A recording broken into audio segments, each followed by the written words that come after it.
নতুন কারিকুলামের ক্লাস 7 এর গণিতের পৃষ্ঠা নাম্বার ৩৯।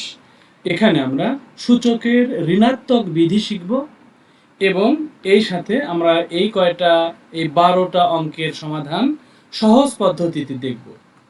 এখানে বলেছে যদি কোনো ভিত্তির উপর ঋণাত্মক সূচক আরোপিত হয়। আসলে এই কথাগুলো পড়ে যতটা কঠিন মনে হচ্ছে, আমরা এগুলো দেখলে আমাদের এটা সহজ হয়ে যাবে। যখন গুণাত্মক বিপরীত ভিত্তির উপর ধনাত্মক সূচক হয়। আচ্ছা, তাহলে এখানে বলেছে যে যদি কোনো ভিত্তির উপর মানে কোনো বেস, যেমন এই যে এক্স, এটা হলো ভিত্তি, এটার উপরে ঋণাত্মক সূচক মানে এই পাওয়ারের আগে মাইনাস থাকবে, মাইনাস যুক্ত পাওয়ার যদি থাকে তাহলে গুণাত্মক বিপরীত ভিত্তির উপর ধনাত্মক সূচক হয়। তার মানে এটা হবে তখন পজিটিভ সূচক বা পজিটিভ পাওয়ার হয়, অর্থাৎ এই মাইনাস তখন থাকে না। আচ্ছা, আমরা এখানে এই অংশগুলো যদি ভালো করে দেখি তাহলেই আমরা বুঝতে পারবো। এখানে x to the power minus m, এখানে দেখো কি করেছে যে x to the power minus one লিখে এই যে এম, এটা কিন্তু আর ঋণাত্মক নাই, মাইনাস নাই, এটা প্লাস হয়ে গিয়েছে। এইটাই এখানে বোঝানো হয়েছে। আর এইটা কিভাবে হয়, x to the power minus one গুণন x to the power minus one, এরকম করতে করতে আমরা যদি অসংখ্যবার গুণ করি তাহলে এখানে x to the power minus ওয়ানকে এম সংখ্যক বার গুণ করা হয়েছে। কতবার, এম এর মানে মান কত, 100, 200, 500 নাকি 2, 3, সেটা কিন্তু নির্দিষ্ট নয়, এম সংখ্যক বার। আর এখানে 1/x ইন্টু 1/x এইরকম করে যদি আবার আমরা এম সংখ্যক বার গুণ করি তাহলে এখানে কি হচ্ছে, 1 টু দি পাওয়ার এম, 1 কতবার, এম বার।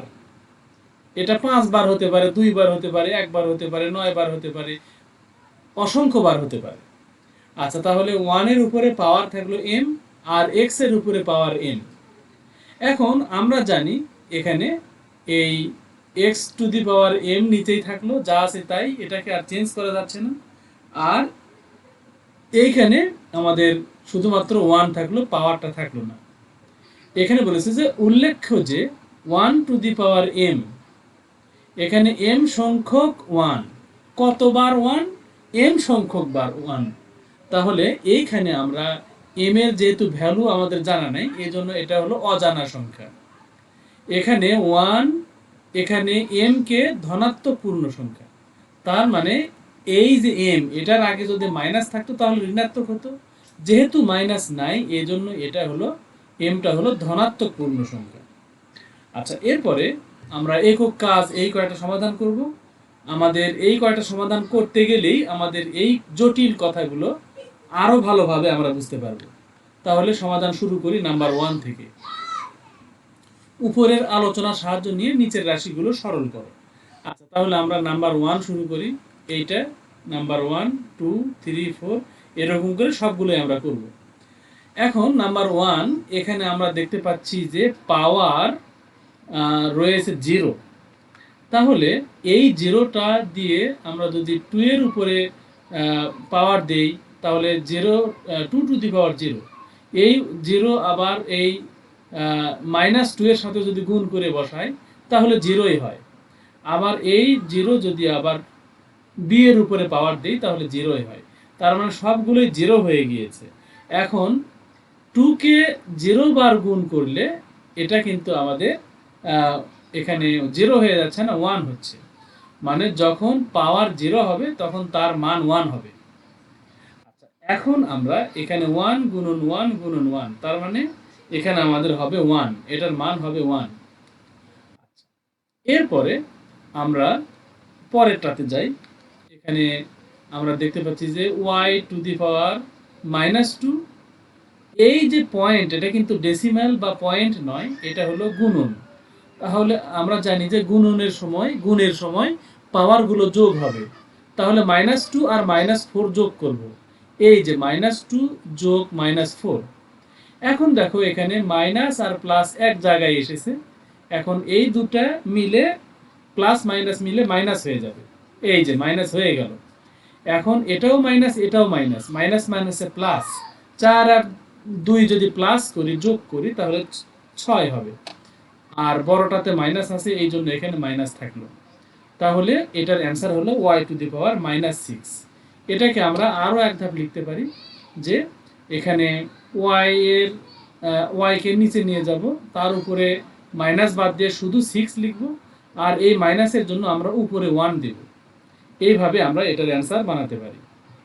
এরপরে আমাদের এইখানে এসে a⁻⁻5 গুণন, এখানে আমরা -1 কেন গুণন, কারণ যখন পাওয়ারের উপরে পাওয়ার থাকে তখন আমরা সেই দুটো পাওয়ার গুণ করি। এখন -5 আর -1 গুণ করলে 5 একে 5, মাইনাস মাইনাসে প্লাস, তার মানে +5 হবে। এই যে আসলে এখানে প্লাস দেওয়ার প্রয়োজন নাই, দিলেও সমস্যা নাই, তবে না দেওয়াই ভালো। এরপরে আমরা চলে যাচ্ছি শেষেরটা, মানে 4 নম্বরটা, s⁻²। এখানে আমরা গুণন দেখতে পাচ্ছি, আবার 4s⁻⁻7। আমরা যদি এই 4টাকে সামনে নিয়ে আসি তাহলে এখানেও s থাকে এখানেও s থাকে, দুটা s আমরা দেখতে পাচ্ছি ভিত্তিতে। এখন এই 4 আমরা এখানে 4-এ রাখলাম, আর এই দুটা s এর মধ্যে দুটার ভিত্তি যেহেতু একই এই জন্য আমরা একটা s নিলাম, আর গুণের সময় পাওয়ারগুলো যোগ হয় এই জন্য -2 আর -7 যোগ করলাম। এখন প্লাস মাইনাসে মাইনাস হবে, এই জন্য এখানে প্লাস মাইনাস উঠে গিয়ে শুধু মাইনাস থাকবে।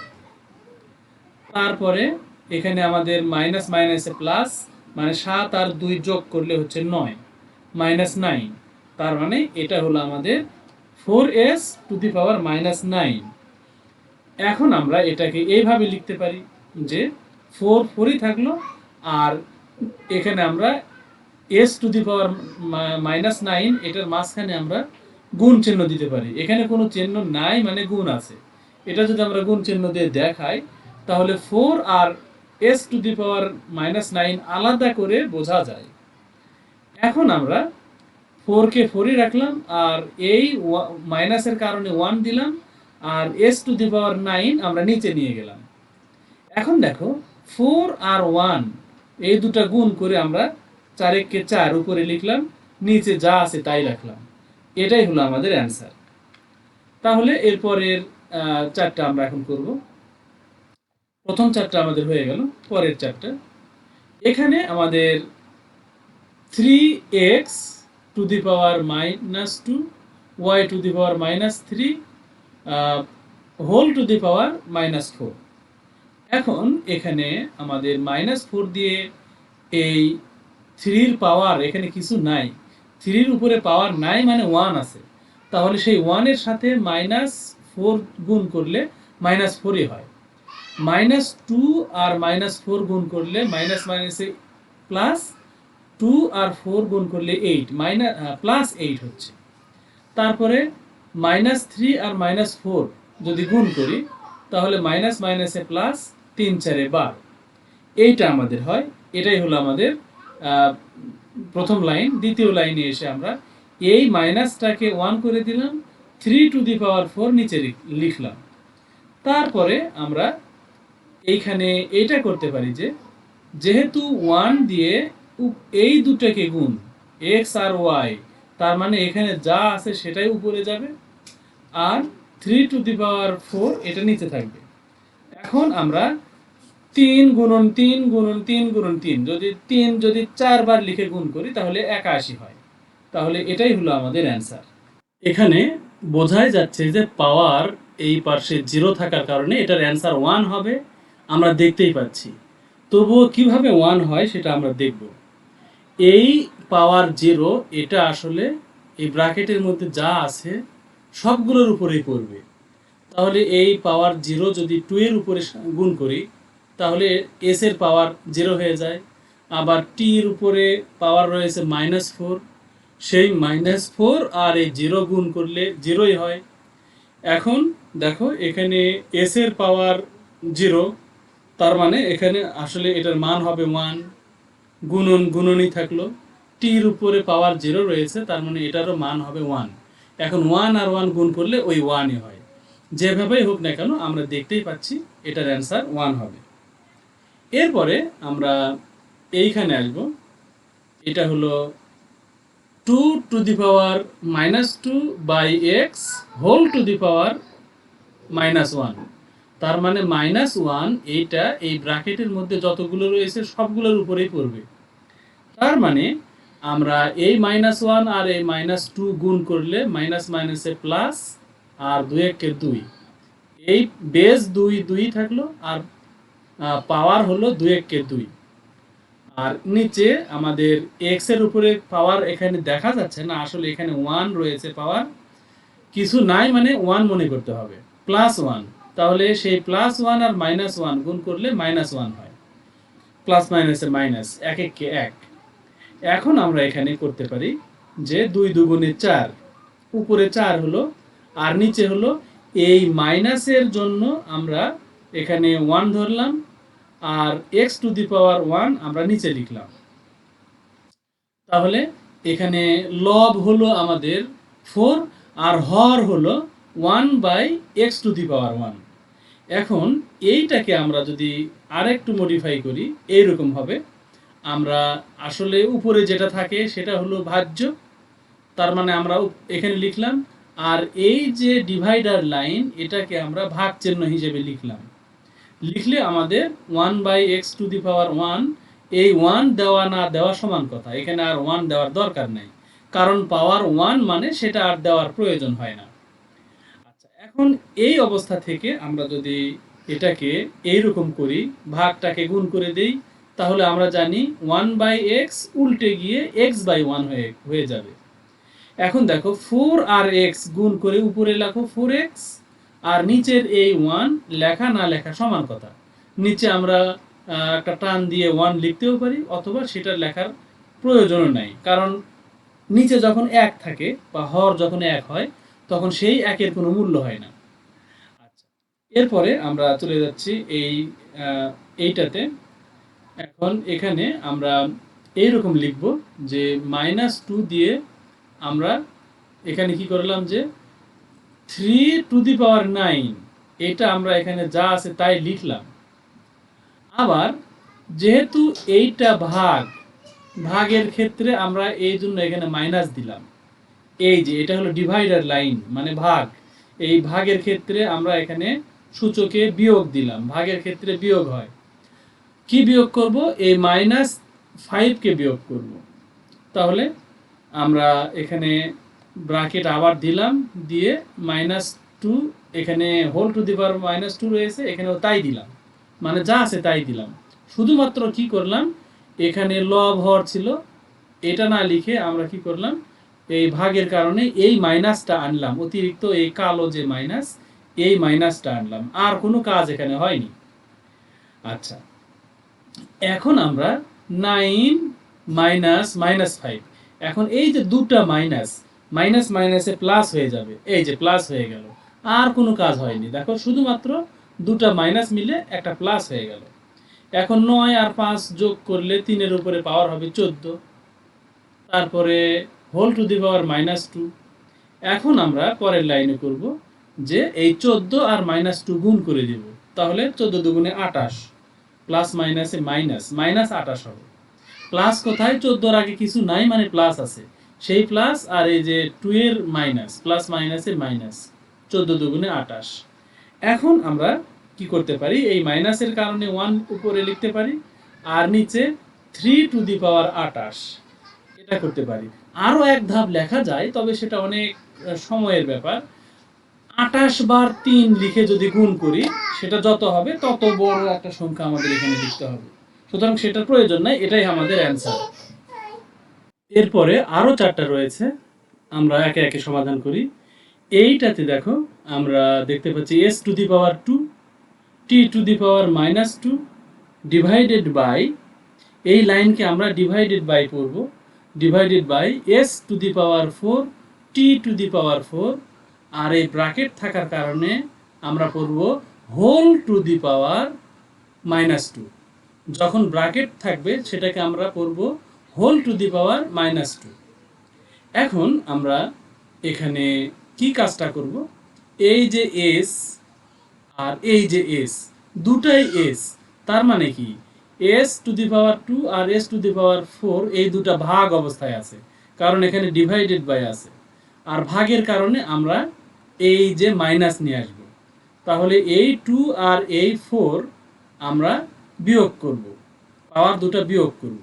আবার একইভাবে এই দুটা টি এর মধ্যে একটা টি নিলাম, কারণ এখানেও টি এখানেও টি, বেজ একই, এই জন্য আমরা একটা টি নিলাম, যেমন দুটো এস এর মধ্যে একটা এস নিয়েছিলাম। আবার -2 আর 4 এই দুটো আবার বিয়োগ করব, তাহলে -2 বিয়োগ 4। তারপরে এই ব্র্যাকেট দুটো দিব, দিয়ে আমরা হোল টু দি পাওয়ার -2, মানে এই যে এটা আমরা এখানে লিখলাম। এখন আমরা পরের লাইনে কি করব, এখানে দুইটা থেকে যদি 4টা বিয়োগ দিতে যাই তাহলে আমাদের -2 হয়।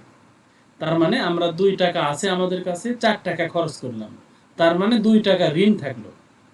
আর এখানে এসে 2 টাকাও খরচ, 4 টাকাও খরচ, মোট 6 টাকা খরচ, -2, এখন -6। এখন আমরা এখানে হোল টু দি পাওয়ার -2 যা আছে তাই লিখলাম। এখন কি করতে পারি, মাইনাসের কারণে আমরা এখানে আচ্ছা -2 আর এই -2 যদি আমরা গুণ করি তাহলে মাইনাস মাইনাসে প্লাস, 2 দুগুণে 4, তাহলে 4 হয়। আবার টির উপরে রয়েছে পাওয়ার -6, সেই -6 আর -2 যদি গুণ করি তাহলে মাইনাস মাইনাসে প্লাস, 6 দুগুণে 12, এইটা হয় আমাদের। তাহলে আমাদের এটাই কিন্তু আমাদের অ্যান্সার, এরপরে আর কিছু করার প্রয়োজন নাই, এটাই অ্যান্সার। আচ্ছা, এরপরে আরও 3টা রয়েছে। এইখানে 36 a to the power -5 divided by 4 a to the power 5 b to the power 5। এখন আমরা এখানে দেখতে পাচ্ছি যে এই 36কে ভাঙালে আমরা একটা 4 পাই। কি কারণে, নিচে 4 আছে উপরে 36 আছে, তাহলে অবশ্যই 36-এর মধ্যে একটা 4 লুকিয়ে আছে, 4 নং 36। এমনভাবে ভাঙালাম যেন উপরে একটা 4 পাই। সেই 4 আমরা এখানেও লিখতে পারি, আবার এই পাশেও লিখতে পারি, 9 আগেও লেখা যায়, আবার 9 পরেও লেখা যায়। তাহলে 4 নং 36 এভাবে ভাঙালাম, তারপরে যা আছে তাই, এগুলো একদম যা আছে তাই। তাহলে এই লাইনে কিচ্ছু কাজ করা হয়নি, শুধু 36কে ভাঙানো হলো 4 নং 36 এই হিসেবে। এরপরে আমরা পরের লাইনে করব কাটাকাটি, তাহলে উপরের 4 নিচের 4 কাটা গেল। এখন থাকলো যা, সেটা আমরা এই লাইনে লিখলাম, যা থাকলো কাটাকাটি বাদ দিয়ে যা থাকলো সেটা লিখলাম।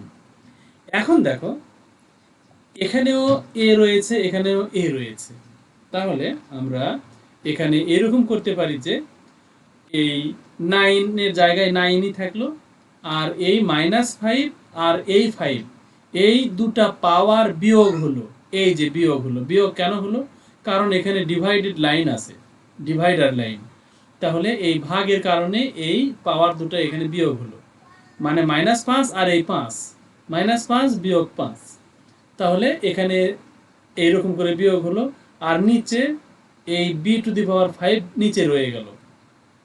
আচ্ছা, এখন আমরা এই রকম করে -5 আর -5, মাইনাস মাইনাসে প্লাস, মানে 5 আর 5 যদি যোগ করি 10 হয়, তাহলে মাইনাস মাইনাসে প্লাস হয়, 5 আর 5 যোগ করলে 10, আর এখানে মাইনাস থাকলো।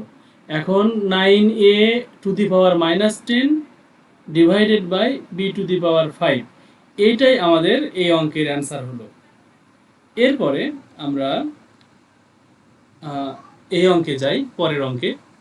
এখানে আমরা দেখতে পাচ্ছি এখানেও এ, এখানেও এ, আবার এই সি মিল আছে, শুধুমাত্র বি এর মিল নাই। তাহলে আমরা এখানে এই দুটাই এর মধ্যে একটাই এ নিলাম, আর 6 আর 5 বিয়োগ করলাম। কেন বিয়োগ করলাম, কারণ এখানে ডিভাইডেড লাইন আছে, ভাগ আছে। আবার বি টু দি পাওয়ার 7 যা আছে তাই রইল, আর সি টু দি পাওয়ার 0 এর মান কিন্তু 1, কারণ আমরা জানি কোনো কিছুর উপরে পাওয়ার যদি 0 হয় তাহলে তার মান 1 হয়ে যায়।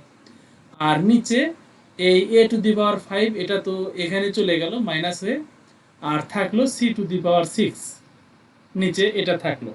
এখন আমরা এখানে বিয়োগ করব পরের লাইনে, তাহলে 6 থেকে 5 বিয়োগ করলে 1, b⁵ গুণন 1।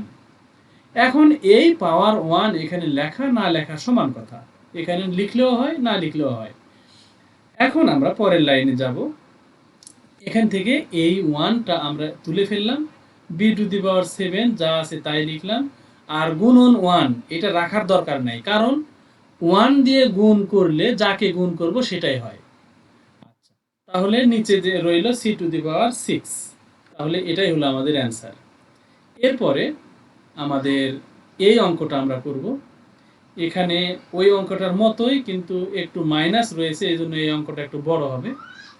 একটু দেখো, এখানেও এ এখানেও এ মিল আছে, বেস বা ভিত্তি মিল আছে। আবার এখানে সি এখানেও সি মিল আছে, কিন্তু সি এর পাওয়ার 0 হওয়ার কারণে এটার মান 1 হয়ে যাবে।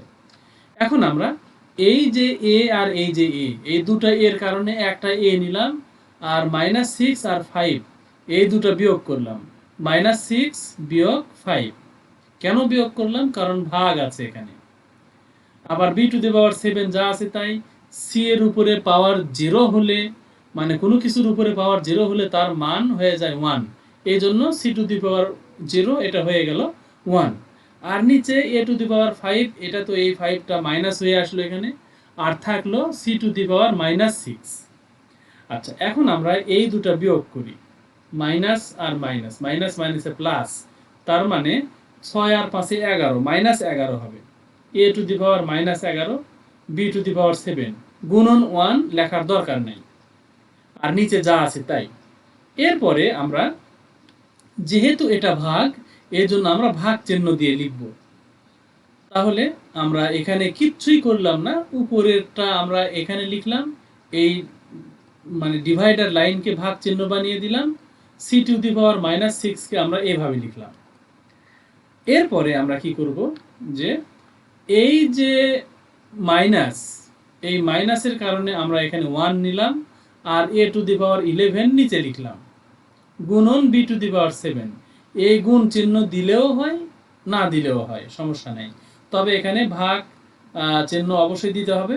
আর এই মাইনাসটা 1 হয়ে গেল, c⁶ নিচে চলে আসলো। এরপরে আমরা এখানে পরের লাইনে গিয়ে এরকম করব, যে এটা যা আছে তাই, এটাও দেখো যা আছে তাই, এখানে আমরা এই ভাগটাকে জাস্ট গুণ চিহ্ন করে দেব, 1 উপরে ছিল নিচে চলে আসলো, c⁶ নিচে ছিল উপরে চলে আসলো। এখন আমরা দেখতে পাচ্ছি যে এই যে 1, এই 1 এর তো প্রয়োজন নাই, কারণ নিচে যখন 1 থাকে তখন সেই 1 এর প্রয়োজন হয় না। এখন আমরা এই 1 দিয়ে b⁵ কে গুণ করলে b⁵ হবে, আবার এই 1 দিয়ে এটাকে গুণ করলে এটাই হবে, তার মানে এই 1ও উঠে গেল। আর নিচে এই a⁻11 কে এই 1 দ্বারা যদি গুণ করি, তাহলে এই a⁻11 হয়, অথবা বলতে পারি এই 1 এর কোনো প্রয়োজন নাই, নিচের 1 এর মানে হর যখন 1 হয় তখন সেটার কোনো মূল্য থাকে না, তাহলে নিচে থাকলো a⁻11, এটা থাকলো, এটাই অ্যান্সার, আর কোনো কিছু করা এখানে যাবে না, এটাই হলো উত্তর। তাহলে আমরা এই সবগুলো অঙ্ক সমাধান করলাম। এখন একটা হোমওয়ার্ক করবে। হোমওয়ার্কটার প্রশ্ন এটা যে 7 সারির রুবিক্সে কয়টি ছোট ছোট ঘনক থাকে, মানে এইদিকে 7, এইদিকে 7, মানে দৈর্ঘ্যে 7, প্রস্থ 7, উচ্চতা 7, তাহলে মোট কতটা রুবিক্স থাকবে, এটার অ্যান্সার তোমরা কমেন্টে লিখে দিবে। আর সেই সাথে এই ভিডিও এখানেই রাখছি। আল্লাহ হাফিজ। আসসালামু আলাইকুম ওয়া রাহমাতুল্লাহি ওয়া বারাকাতুহু।